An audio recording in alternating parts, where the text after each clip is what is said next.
We keep hearing about all these wars and rumors of wars. Right now, it's right before all of us. And you got all these false teachers and false prophets. Every time they see a new war, they tell you this is a sign of the end. That's a sign. Everything's a sign of the end, especially when it comes to wars. And even more so, wars in the Middle East. But as the Lord was showing me this stuff, I wasn't studying this. I never studied the end times. But when the Holy Spirit moved upon my wife and I 3 years ago, all of a sudden, all this stuff started to be so evident, so real, as when we read in Revelation 1:1, the revelation of Yeshua the Messiah, which God gave him to show his bondservants. We started seeing this revelation of him in the whole end times. Genesis to Revelation was all laid out. It all was made sense. It was all right there before us. So what can we see as we're now entering what we hope are the end times? Because in Acts, let's start with Acts chapter 1. Let's start in verse 4. Because the Lord has been crucified. He's risen. And gathering them together, he commanded them not to leave Jerusalem, but to wait for what the Father had promised, which he said, you heard of from me.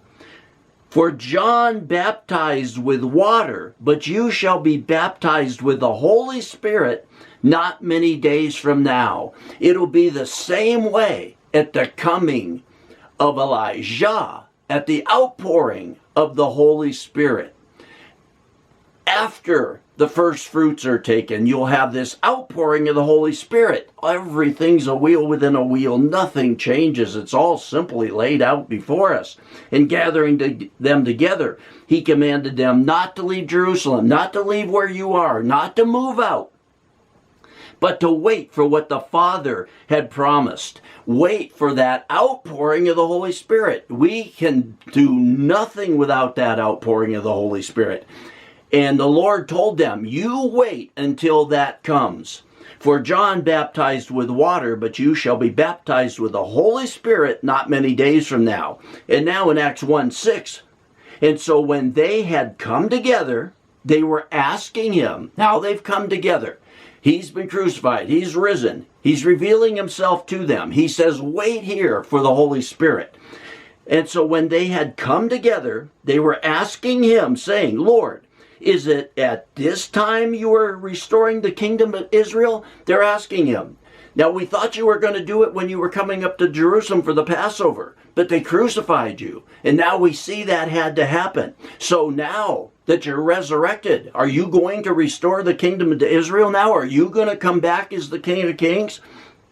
And in verse 7, he said to them, listen, he's talking to Hebrews, he's talking to Jews, he's talking to Israelis, however you want to put it. This is who he's talking to here, his disciples, them, these Jews, these Israelis, these Hebrews. And he said to them, it is not for you to know times or seasons which the Father has fixed by his own authority. You got so many of these false teachers, and they don't mean to be. They're trying to figure out in their mind. They're trying to figure it out by studies. They're trying to put this together. So many people contact me. Oh, hey, I'd like you to look into this with me. I've put this together. I've studied this, and this is how I see it. This is what I put together. I don't even respond to them. First say, this is what God revealed to me. It's a revelation of Yeshua Messiah, then I might pay some attention to it. We have to not know what we think, what we believe, but what God knows. And first and foremost, it is not, he's telling the Jews, it is not for you to know times or seasons which the Father has fixed. All these teachers and false prophets, they're always trying to tell you it's going to be because of this Jewish holiday, because of this Jewish feast, because of this Jewish calendar. No, it's not. He's telling them, it's not for you Jews, it's not for you Hebrews. God has cut himself off from them. And he's went to the Gentiles. And it's a whole different thing going on now. And he told them it's not for them. When they want to tell you, oh, I can see in this Jewish holiday, this Jewish feast, this Jewish calendar, that I can prove when he's coming, ignore them. They don't know. They can't know. It's only the Father who knows. And we see this also in Matthew 24:36. But of that day and hour, this is clearly talking about the pre-tribulation rapture, because the days of the tribulation are numbered. You'll know when the end of the tribulation comes, because they're numbered exactly. Once the tribulation starts, there's an exact number to the middle and an exact number of days to the end. But of that day and hour, no one knows. What day and hour? When the pre-tribulation rapture happens. He's going on here to talk about coming as a thief in the night. Of that day and hour, no one knows, not even angels of heaven, nor the Son, no angel in heaven, not even the Lord himself knows, he was saying, but the Father alone. The Father alone knows that day. For the coming of the Son of Man will be just like the days of Noah. And now, look at Matthew 24. We've went over this several times. I've been trying to tell everybody, when they're telling you about these wars and rumors of wars, it has nothing to do. It's not a sign of his coming. And all these people trying to tell you that are just figuring this out in their mind, and they're never right. But people keep following them and listening to them. But these wars and rumors of wars have went on from the earliest church right up to now. We've dropped atomic bombs on Japan. Everybody thought that was the end. Here's a strange thing for you, a lot of Christians don't know. Where we dropped the bomb on Hiroshima, there was a big church there, and Christians generally believed and were told and gathered and were told to gather. If something comes, if bombing comes, go to this church. That church was right where we dropped the bomb. And those Christians there got killed. Wars and rumors of wars. Listen what the Lord has to say about that. Matthew 24:3-8. I'll read it one more time. And Yeshua answered and said to them, see to it that no one mislead you, for many will come in my name, saying, I am the Christ. And they will mislead many. Many, as you have been seeing, are coming in his name, telling you all kinds of things. I get people emailing me, messaging me. Look at this, look at that. He can prove what day, he can prove what season, he can prove what feast. Don't listen to him. That stuff has nothing to do with it. And anything they're trying to point to the Jewish calendars and feasts, he said himself, it's not for them to know. For many will come in my name, saying, I am the Christ, and will mislead many. And you will be hearing of wars and rumors of wars. See that you are not frightened, for those things must take place. But that is not yet the end. This has been going on for 2,000 years. This is what he's saying. Nation will rise against nation, and kingdom against kingdom. And in various places there will be famines and earthquakes. They're always trying to tell you, every time there's a famine, every time there's a great earthquake, every time there's swarms of earthquakes, oh, this is a sign of the end. He said, no, it's not. Listen what he's saying. Nation will rise against nation and kingdom against kingdom. In various places there will be famines and earthquakes. Listen, but all these things are merely the beginning of birth pains. He told them, don't be frightened, don't be worried. This is just the beginning. It's the start of a 2,000-year journey. So these wars and rumors wars, Jewish calendars, Jewish feast, forget it. You're not learning nothing there. You've been misled 100 times.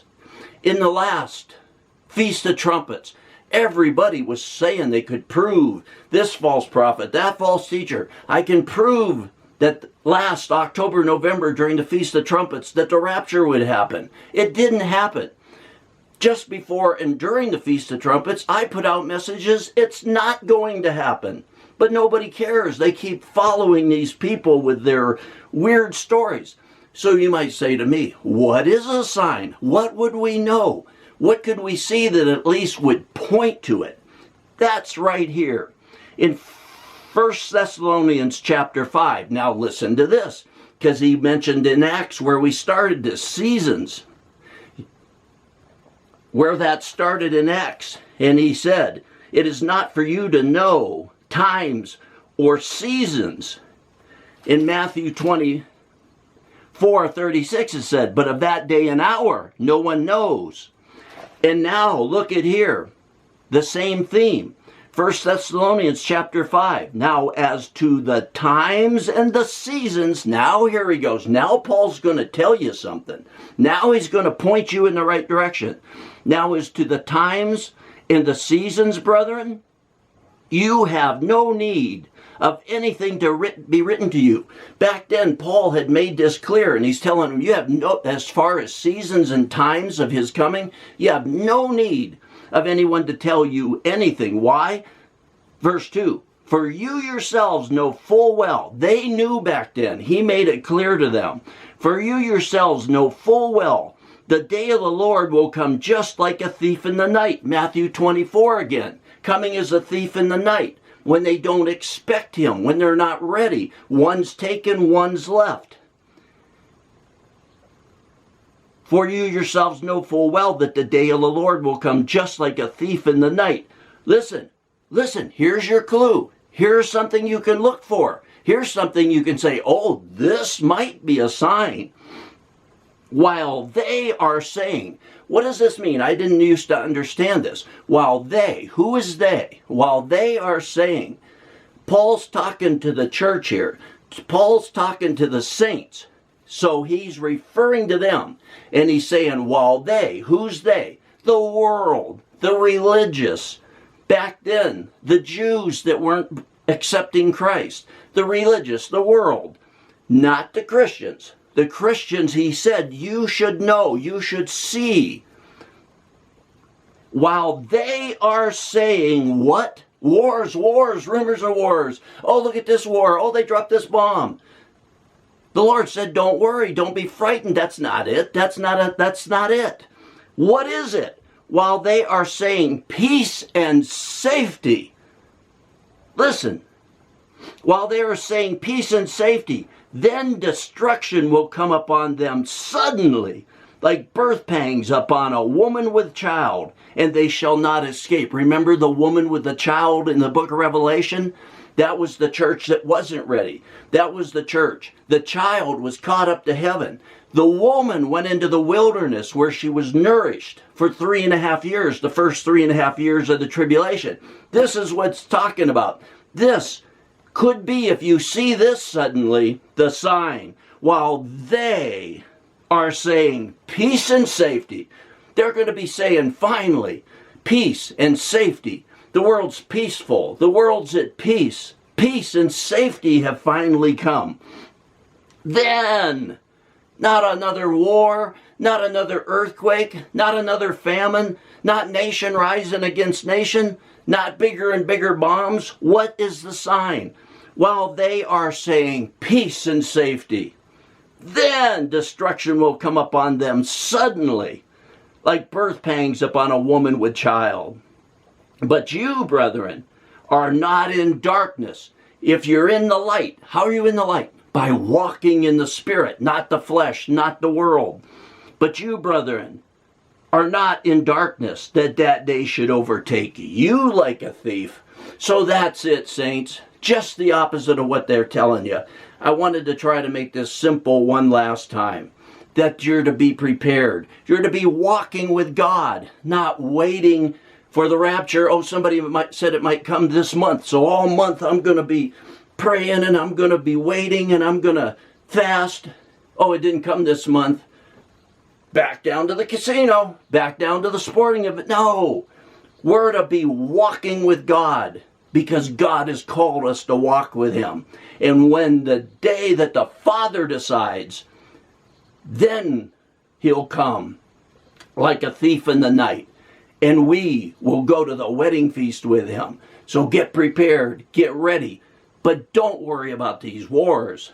Watch, and if you hear around the world peace and safety, then beware, start to watch. Have your lamps lit and be ready for the coming of the Lord.